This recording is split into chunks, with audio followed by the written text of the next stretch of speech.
आदरणीय प्यारी प्यारी सास संगत जी, प्रेम से कहना जी धन्यंकार जी।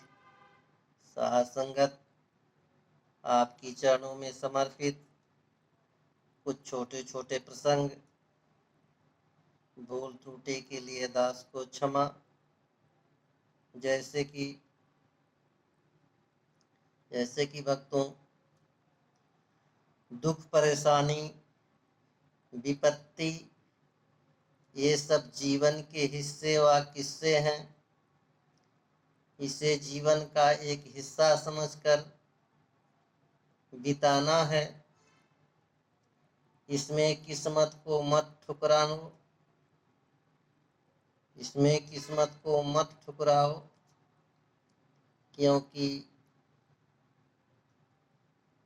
इससे प्रहलाद, राम, सीता, द्रौपदी, तमाम ऐसे पीर पैगंबर इस धरा भूमि पर भी वंचित नहीं रहे। तो हम तो ठहरे एक साधारण इंसान। प्यारे संतों,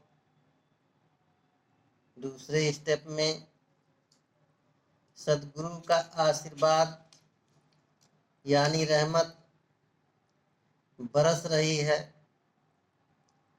बस आपको इनकी राहों में अपने पलकों को बिछाकर फूलों से सजा लेना है। तब देखिए नजारा, इन्हें आने में कोई देरी नहीं लगने वाली है। क्योंकि द्रौपदी ने भी पूर्ण समर्पण नहीं कर पाई थी। एक हाथ से साड़ी पकड़ना, दूसरी हाथ से पुकारना, यानी मतलब अपूर्ण समर्पण का भाव। प्यारे संतों,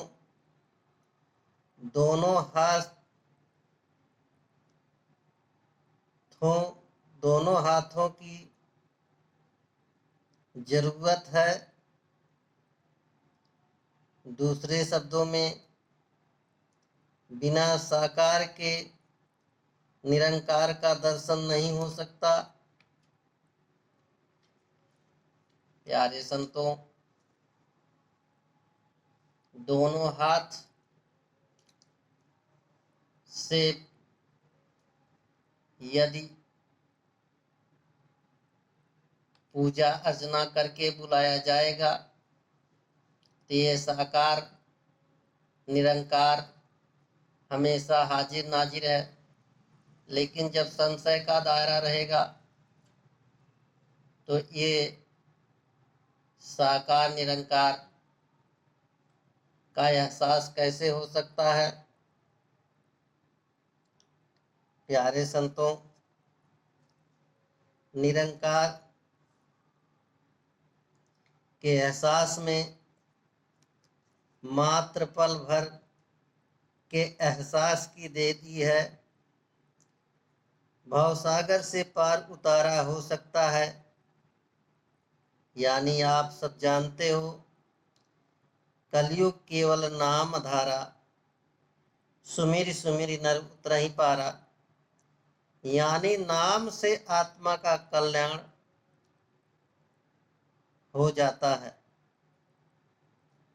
धन से तो इस शरीर का कल्याण हो सकता है, अर्थात धन से शरीर की तमाम आवश्यकताओं की पूर्ति की जा सकती है।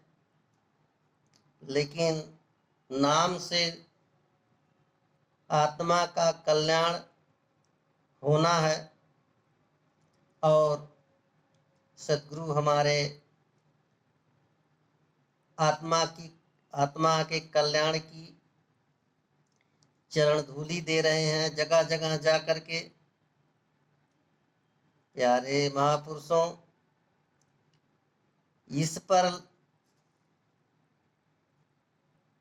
इस पर लगे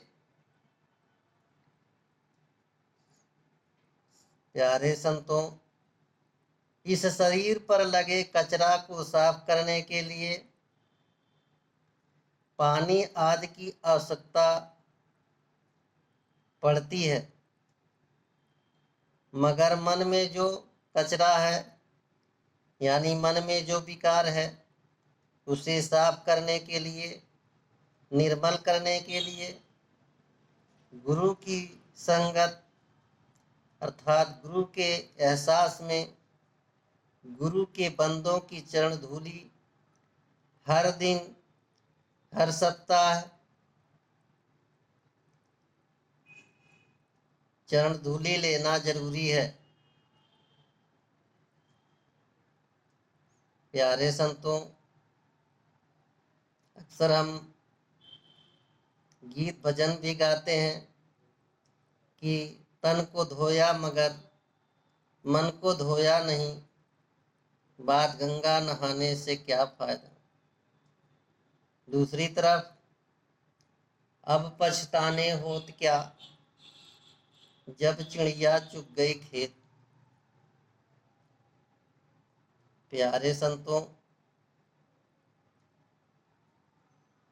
अगर कोई कुछ कहता है तो कहने दो, हमें अपना निशाना नहीं छोड़ना। यानी संसार कुछ भी कहे तो कहने दो, हमें अपने उद्देश्य को पूरा करने के लिए सेवा संगत सिमरन करते हुए संसार को गुरु का संदेश देना है। प्यारे महापुरुषों, जहां तक अगले प्रसंग में दास कुछ कहना चाह रहा है कि जहां तक इंतजाम की बात है तो हमें इसी शरीर में रहते हुए रोटी कपड़ा और मकान की व्यवस्था करते हुए सेवा संगत सिमरन द्वारा लोक सुखी परलोक सुहेला कर लेना है। यानी इसी शरीर में रहते हुए आत्मा परमात्मा का एहसास कर लेना है और आत्मा से परमात्मा का मिलाप कर लेना है। प्यारे भक्तों,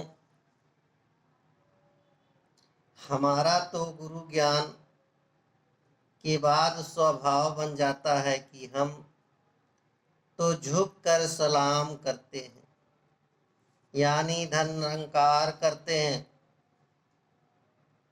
क्योंकि ये स्वभाव संसार को नहीं मिला है। ये सब आपको दात मिली हुई है।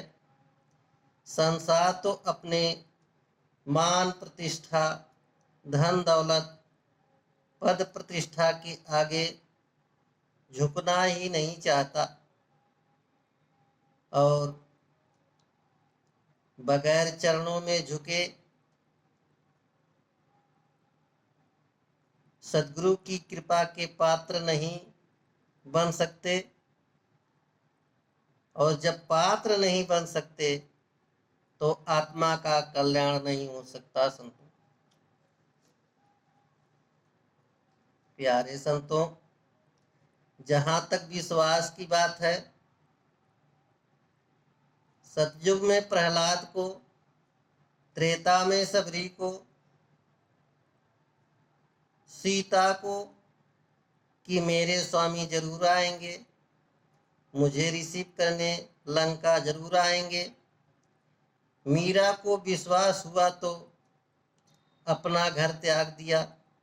कबीर को विश्वास हुआ तो शस्त्रार्थ में शस्त्रार्थी को हरा दिए। द्वापर में कृष्ण सुदामा को विश्वास हुआ। प्यारे संतों, जब इसी कड़ी में दास कहना चाहेगा, जब हम अपनी मनमानी करने लगते हैं तो बनने वाला काम भी बिगड़ जाता है। क्योंकि जब हमने अपना सब कुछ सौंप दिया है तो अपनी मर्जी कोई भूमिका नहीं होती, अपनी मर्जी नहीं रह जाती। अर्थात गुरुमुख का काम सभी कार्य गुरु की रजा में होना चाहिए। कोई भी संसार का कार्य छोटा हो या बड़ा हो, गुरुमुख पहले सेवा संगत के रूप में अपना भावी कार्य गुरु को समर्पित करते हुए सार्थक कर लेता है। साध संगत दास ने जो भी आपकी चरण धूलि से टूटी फूटी भाषा में आपके समक्ष रखा और जो भी जुटाया है, आपसे आशीर्वाद लेना चाहा, आपको अपनी चरण धूलि देना भी चाहा और लेना भी चाहा।